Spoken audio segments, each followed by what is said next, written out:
Nyakoronga jonka moromora mintiere oseromo kanyo saa 7 mar odiochieng' kawuono chieng' tich ariyo chieng' tarik 2 Nyakoronga Jwanga dwe mokwongo higa mar 2026 kamoromora mintiere geno mara ni pod dhi nyime gi nyasi mano mar sikuku arwakini machiegni weche mago manyien mago mag migago kamokwongo magi e thuond weche manyien. Ji ariyo kwamo ei odorofa 16 molwar piny kanigero South C Nairobi.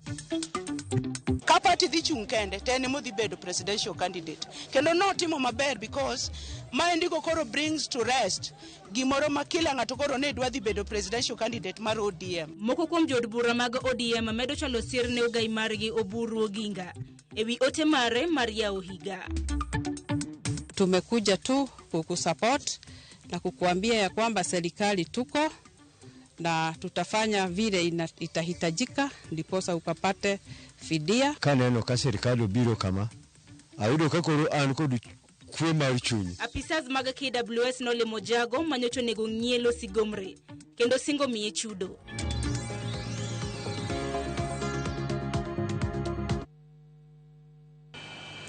Nyakoronga jonka moromora mintiere machiegni weche gi yonero ma adimba kaparo ni kopogore gi wang' jowi lu chenro makama achiel kachiel mbui magwa mago ganda yudo achiel kachiel mbui mano mar Facebook wantiere live mbui mar X kanyakla kod Citizen Digital machiegni nyinga Sharon Ongao kwachako heni nitiere luoro ni ji ariyo wito ngimagi e masira mar odorofa 16 moruombore piny kar dak ma South C e county ma Nairobi.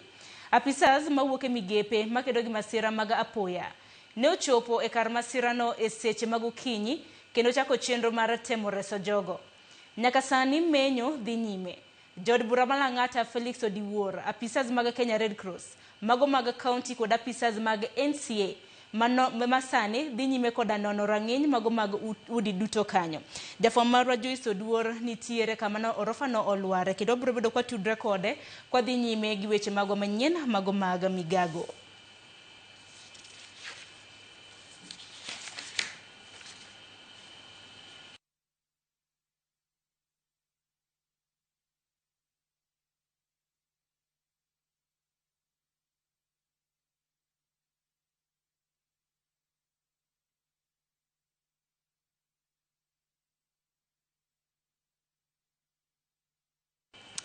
Kopogore gi mano Nyakoronga Jwanga e kinde ni matweyo mar Ramadhan medo mana kayo machiegni ne. Jotelo mawuok Wajir dwaro ni mondo sirikal oland oro mokwako alworano kaka midhiero maduong' e piny Kenya. Giwacho ni nok mar pi kod chiemo osechopo rang'iny marach. Gino mamedore ocho ngima ji mathoth e county no. Gidwaro ni duol mano mar Kenya duol makedo gi oro mar mondo mi okaw okang' mapiyo mowinjore mar rakruok gi chal makamano. Kanoloso hero mar kwe alwora ma Ajuran. Jatend kwethno Hassan Abdikarim nowacho ni onge mar pi kod chiemo osebedo midhiero malich mokalo. Ifanye juhudi zaidi. The National Disaster Management Team, the national government, wafanye juhudi zaidi. Hapa kuna shida mingi sana. Kuna shida ya maji, kuna shida ya chakula. Watu ni wanyama wameenda huko, iko shida mingi sana. Tunataka kusimiza serikali ifanye juhudi zaidi, ilete chakula kwa wananchi, saidia wananchi inshallah mpaka tupate mvua tena. Kopogore gi Nyakoronga Jwanga jod bura marangwe Dr. Lilian Gogo hodok ne ogai mano mar ODM Dr. Oburu Oginga ewi ote manogolo mar yawo higa manyien ni en ema chik mar ODM oyiene laro lemo mar jatend piny Kenya. Poni ODM biro bedo ka chungo jalar komno e yiero maduong' mar higa mar 2027. Gogo wacho ni ODM en duond bura mantiere koda chikene kendo gai mare emantiere koda oteku mano mar laro lemono mar jatend piny Kenya. Ka duond bura no ong'ado mano mar dhi laro lemo mar komno. Ka ogiriwore mago gi duond buche mamoko. Jod bura no wacho ni ote mane Dr. Oburu ogolono koro dhi tieko sukusuku moko mosebedo e duond burano ahinya to wi wach mar dhi laro jatend piny chop higa manyien. Ok nyal pogore nikech ODM nigi structures mage kaka koro sani party leader mar Dr. Oburu Odinga to daktari no se wacho maber mabende e standard practice e culture ni party leader ema always enga flag bearer ka party dhi tero candidate mare kende owuon. Kendo kata ka iriwruok kata kitimo negotiations to party leader nyalo mana gwelo jok manie party kata officials mag party to ene motelo ne negotiations kabila go. But leader marwa Daktari Oburu no sewacho maber ni ka party dhi bedo kende, ka party dhi chung kende to ene modhi bedo presidential candidate. Kendo no timo maber because maendigo koro brings to rest gimoro ma kila ng'ato koro ne dwa dhi bedo presidential candidate mar ODM. Wache kendo kete ayanga kendo an kaka mjumbe marangwe asiro wachno nikech koro gik moko gin clear. Owinjo wadhi kawaluwo gigewa mag party eyo makare. It is not the time to kila ng'ato ka ng'ato golo statement mare. Democracy nitiere ODM. Omiyo kata kineno ka ji ywayore to ji ywayore nikech democratic space manitiere ODM.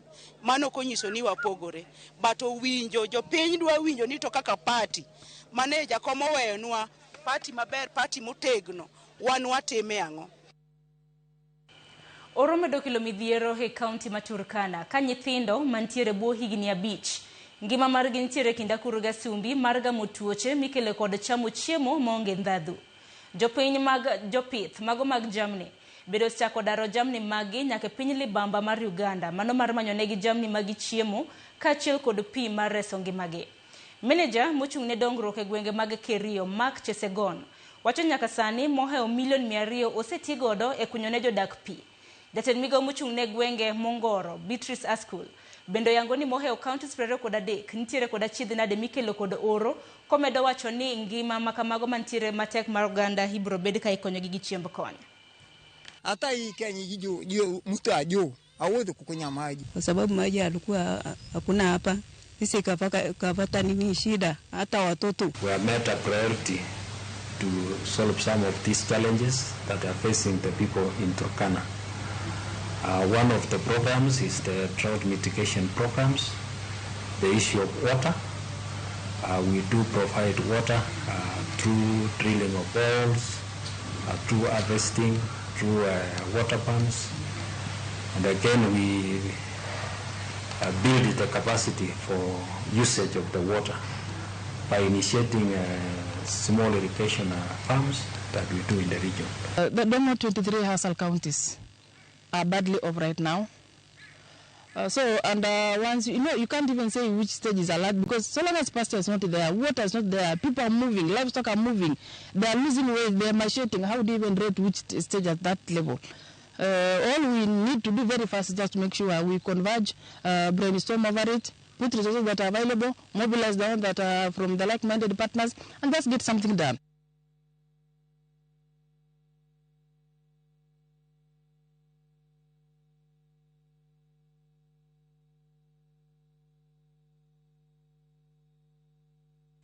Na korom jon kwa nyime gi weche mag migago kapok atudra gi nyadendi Joyce Oduor mabende luonwa twak kata mana luonwa chal mano mar orofa 16 mabende nolware gwenge mag South Sea mano buore Nairobi. Kapok atudre kode an moko kuom bende orote ka wuoda wino iwacho ni no chenro achiel kachiel mago mag migago chopo ni eyo makare. Brian iwacho ni iwinjo chenro kintiere gwenge mago mag Kisumu. Michael Omodumbe imbende gwenge intiere gwenge mag Oyani Masai mane county mano ma Migori iwacho ni chenro chopo ni eyo makare. George Benja wuod koduogo in bende wacho ni intiere North Kanyamkago kendo iwinjo chenro mago mag migago eyo makare. Bishop Omondi Tiche iwacho ni wuok gemo nyinyore iwacho ni bende kwayo ne oganda duto te hawi maber mano mar higa manyien mar 2026. Nairobi PSV driver in bende neni iwacho ni no chenro mago mag migago eyo makare intiere gwenge mago mag Lakisama. Kata kamano sigana mano mi motel nyakorom gajuan kaluore kod aluoro mar G2 mabende likre no witonge magi e masira mar odorofa 16 e gwenge mag South Sea mabende no rombore piny. Sani ntiere Medusa maloso kotende kod masira makamano wawinjanna. To clear the roads that were blocked by the debris. And at the moment, so far, we are yet to arrive to those suspected lives. So altogether, we don't have any details right now, but we are on the move to make sure that we arrive to where the bodies are or maybe where the casualties are. At least we can rescue or maybe remove. Otherwise, we are yet to give details as we are working hard to see what more we can achieve, because our goals and our goal is to achieve by rescuing those lives. And at the moment, we also want to clear the roads that are blocked by the debris. So the lorries and the excavators on the ground, we are removing those debris, and as in the process, we are aiming at reaching to the lives that are trapped there. And eventually we shall give more updates as we continue. Thank you very much. When do we probably expect to reach any person down there? As from the previous experience, the capacity of the machinery we are having, we have enough, because we are having more than 3, and we have lorries on the ground from the city council. They are carrying the debris. So it will depend with whatever quantity of the debris that is blocking the road. How many agencies are leading? We have right now we have 9 agencies, yes, on the ground. We have the National Police Service on the ground. We have the NDMU, Red Cross. We have the Nairobi City Council, Fire. We have the battalion, Defense, Quick Response. We have the Red Cross. We have the St. John Ambulance. We have the City Council. And then we also have volunteer agencies that are also on the ground. They're helping us. There's a growing feeling that perhaps this process is taking too long, and perhaps if somebody is safe in there, if it takes longer, perhaps we may lose lives. We are doing our best. We are doing our best, because as you see, the machineries are very active on the ground, doing whatever. What's the extent of damage on the adjacent building? The adjacent building, we haven't known the extent of damage, because we can see from the first floor, the pillars are knocked. But on the ground and maybe on the ground floor, we don't know, because the debris are covering the place. So we are yet to remove them and see the kind of damage that is caused on the adjacent building. Otherwise, it is still stable. You are yet to establish that, because we have engineers on the ground. Once we remove, then they will establish. At this stage, has the National Construction Authority tried to verify the ownership of the building? Yes, they are on the ground. They are doing that. And in due course, we shall have to reveal where they are. There are concerns that perhaps buildings around this area are not safe, are not safely built. Is there action which has been taken even in the interim? After verification of these other buildings, then you can see how these other buildings can also be verified. Excuse me, sir. Was the building approved by NCA and NEMA? I think so. Yes. I think so. Yeah, I think so. Preliminary assessment of the damage. Can I have one question at a time? Yeah, I'm sure. Yes. From the preliminary assessment of the damage, what may be lead cause of the collapse? The lead cause, that one I cannot answer now, because the engineers are the ones now to tell us whatever may be caused the weakness of the building that caused that. But we are yet to establish that. Then I will have to keep the report. Sir, just a question. There are other buildings that are occupied around where this building collapsed. Are you thinking that you might evacuate the others, because now you're suspecting the other buildings have also been knocked? We have advised the neighborhood at least to evacuate the buildings, so that now we can finish with the work and see whether the other building that is affected is safe for the neighborhood. Yes.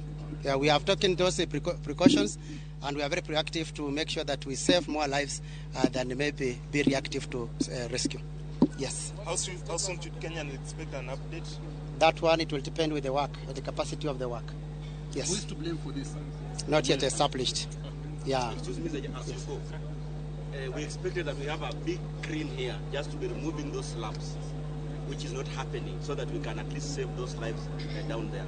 The machinery we have, they're enough to do whatever is happening. And you see already, we have taken a step ahead. Thank you. Sir, we can be Let me ask, you're saying this building is shaking. Are you bringing it down? And second to that, is the owner of this same building that has collapsed the same as the one that is shaking? They are different owners. They are different owners. Thank you. Yeah. Okay, thank you. More update later on. God bless you. Babu, hali ni hiyo. Nekorom gajong manecha lamanilero kanyo kutende koda orofa mano marapaga uchel mabene norumo repin hegwenge magomaga South Sea Bure Nairobi wantire gi nyawadwa Joyce Odur mabene luonwa chal mano mar wach makamano. Kopogore gi mano, anyuola mar Guda mayudore gwenge mag Nyatike ochiwo omenda mano mar basari maromo shillings milion 2.1 ne nyithindgi maromo 134 masomo e skunde mag sekondar mantiere gwenge mantiere kuonde tiegruok mopogore opogore e kaunti ma Migori. Japuonjre ka japuonjre oyudo siling omenda maromo siling 15,900. Jojuma nigi lerno.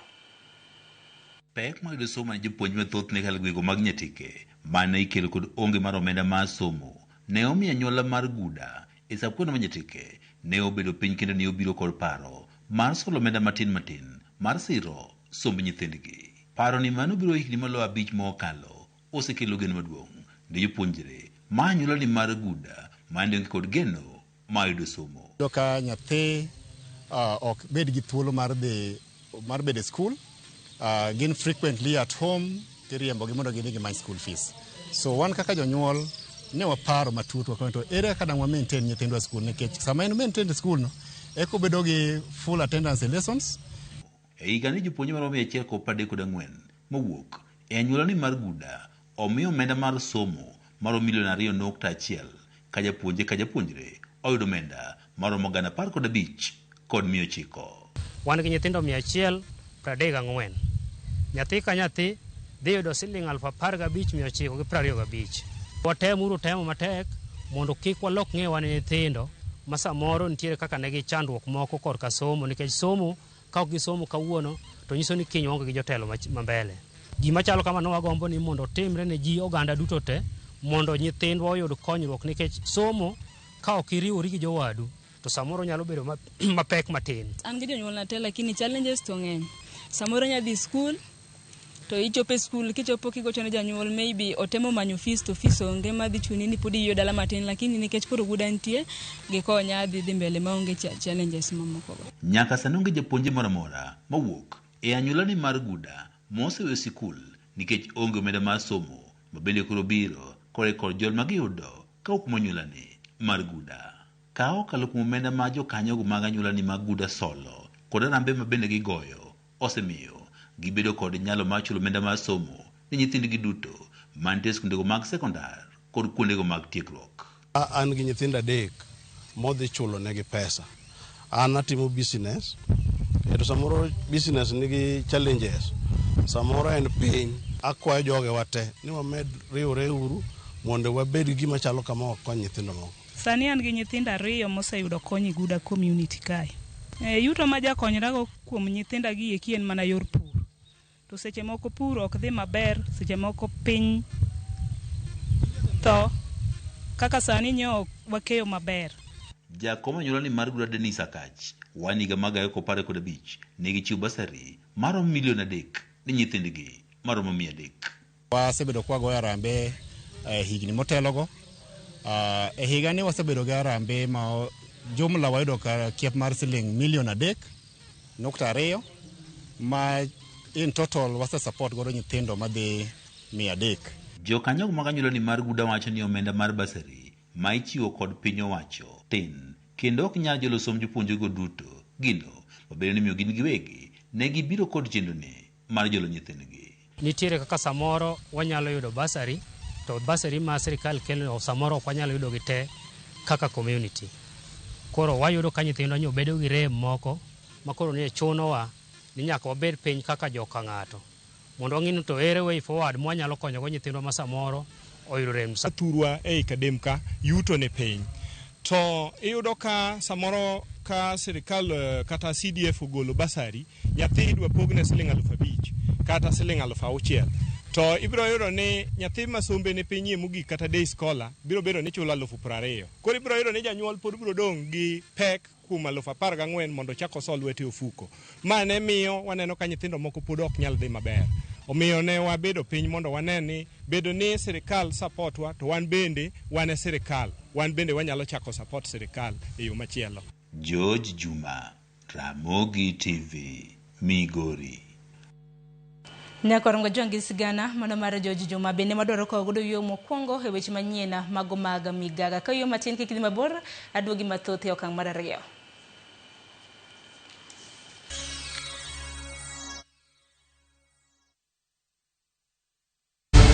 In a world where family is everything, how far will one man go to claim what he doesn't deserve? Viusasa brings you a new and exciting series, Ahadi.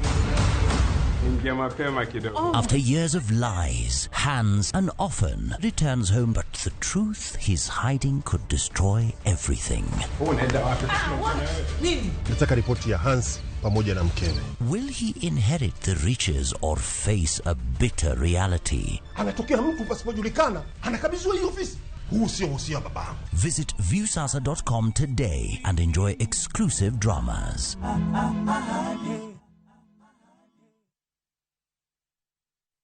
Chakre dona mlulwe, nyaka enderni magboma maduong. Pesa ka pesa nigisigande. Kae en kardak marjo loko hala. Growth were mostly bedo attributed to consistency and hard work. Kokalo kuom jo ohala manyiso rieko margi e ohala mopogore opogore. Ka gima nyaka ikuongo ing'i en location kamidwa kete dukano. Wapuonji timo ohala okang' kokang', kaka ilose, kaka ipidhe modongi, nyaka kaka irite mondo odagi. Siri mar business wane gimomiyo osebudho kabisa eni itiye gadie. Kae, kama timo gik moko gi kinda, romo gi rieko, kod lek mabedo adiera. Watemo choko artifacts mag luo, to watiyo kod gas decoration e ot ka. Ohala gi mwandu, gi Cleophas Oluoch, tich ang'wen, saa 1:45 otieno. Kik bai. Would you like to work in Dubai or Saudi? M Ajira is connecting you with top employers in these and many more countries. We have openings for jobs as taxi drivers, bike riders, cleaners, security guards, construction, and many more. We offer full recruitment support from application, placement, and guidance on visa processing and onboarding. To apply, visit our website www.m-ajira.com. Complete your profile and our systems will automatically match you to the right jobs. Find us on TikTok at m-ajira.digital or Facebook at m-ajira or call 0709-488881 for more information. M-Ajira, your gateway to credible global opportunities.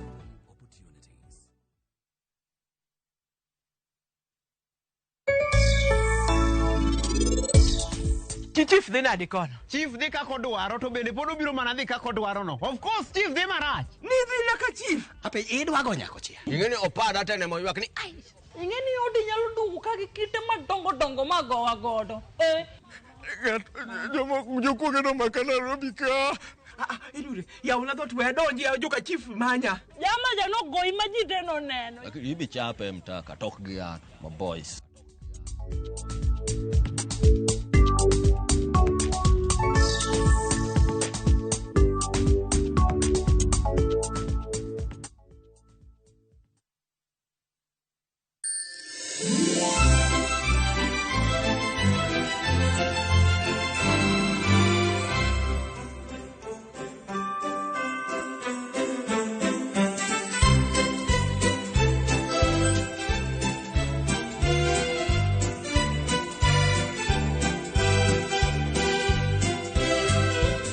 Dial *812*784# to get a classical as your skiza tune.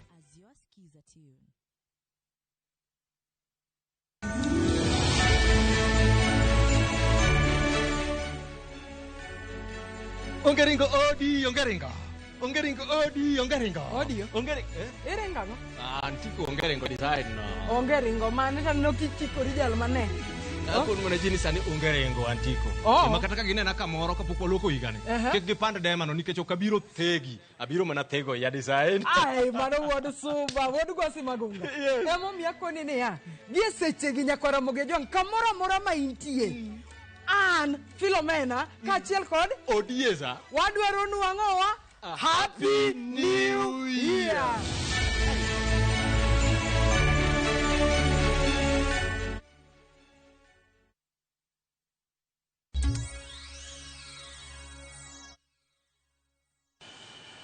Nyakorongo jwang dakika 23 osekadho tok saa 7 mano marudi chieng' machiegni pod odhi nyime gi weche mag manyien mag migago. Kata bed ni kwan nyithindo ma inyuolo kinde ka kinde mag nyuolo pok ochopo ni malo pacho ka. Thothgi sani chango nikech lony manyasani ma osebiro e yore mag thieth. Jolony e weche mag nyodo kata kamano wacho ni midhiero ni inyalo geng' ka mine ma ogamo remo ochako dhi e klinik e samo winjore.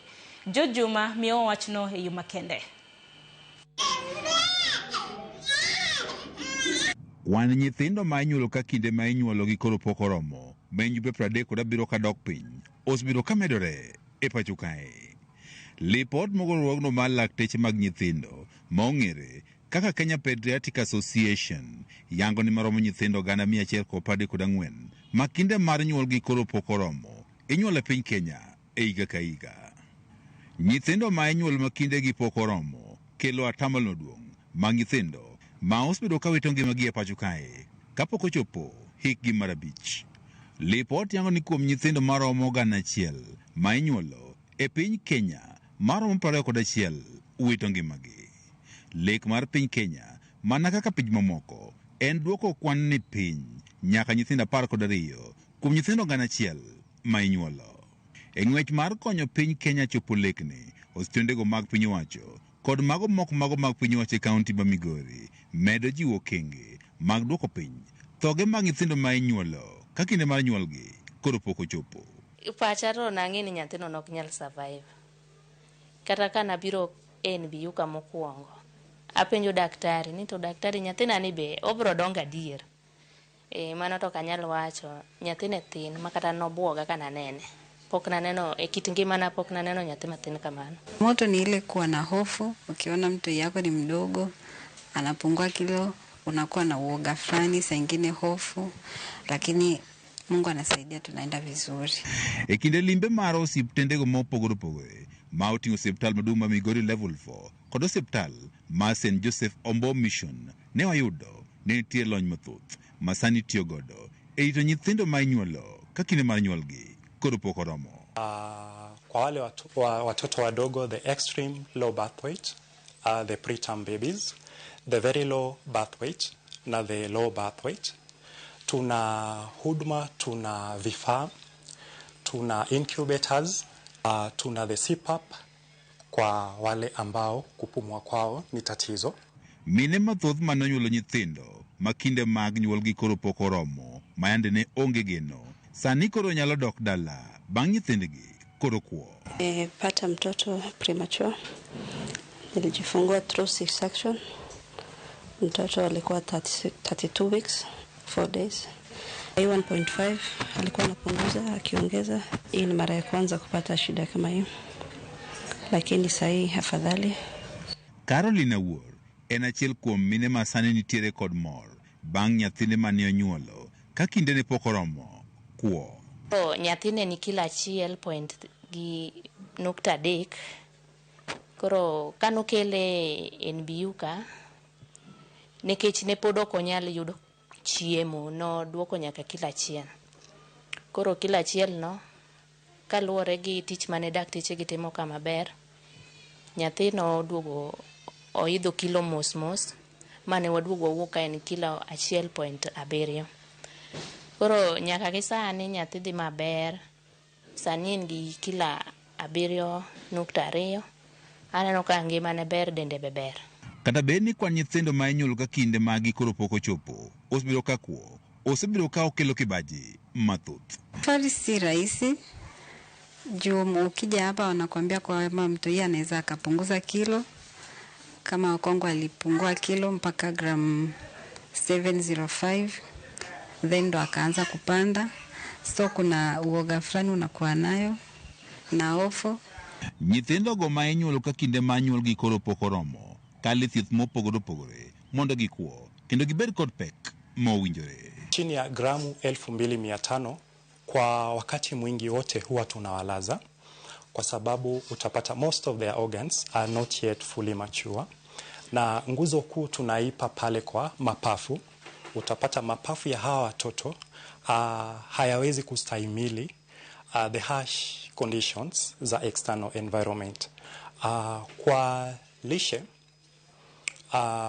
Kwa muda mwingi wakiwa kwa CPAP tutawapa ile the OGT, tutafanya orogastric tube feeding, na baadaye vile wanaendelea kukua, baadaye tutarudi kwa the nasogastric feeding.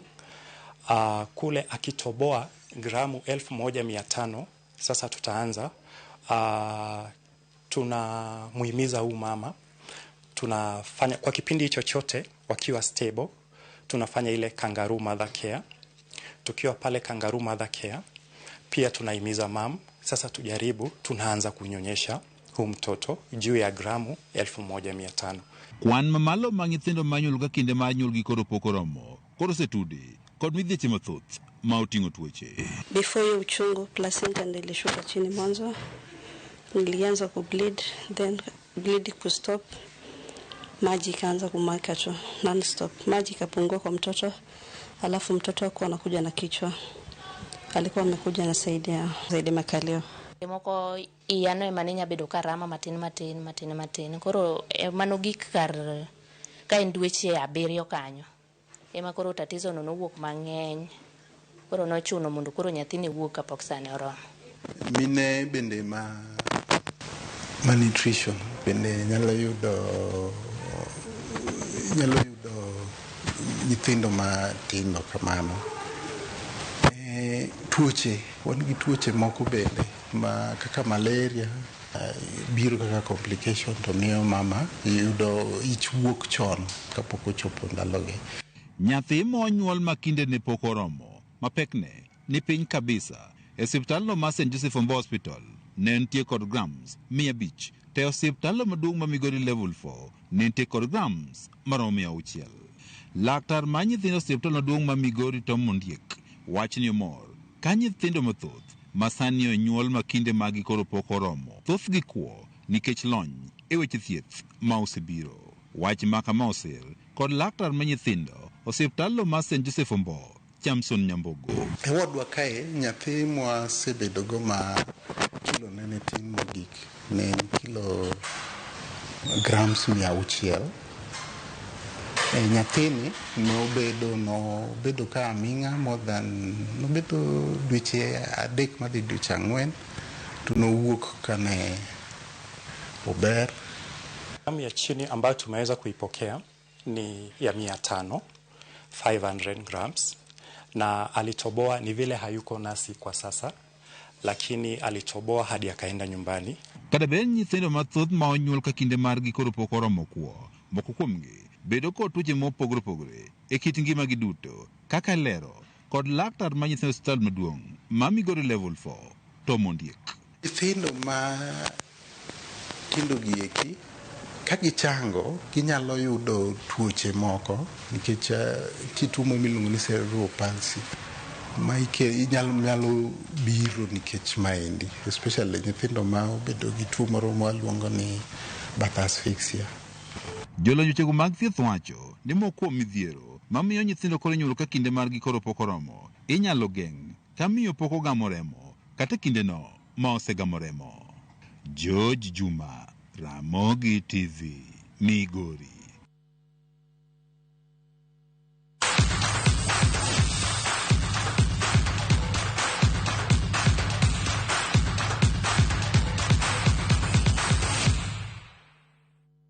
Ne korom gajong machiegni mesa mar weche tuke.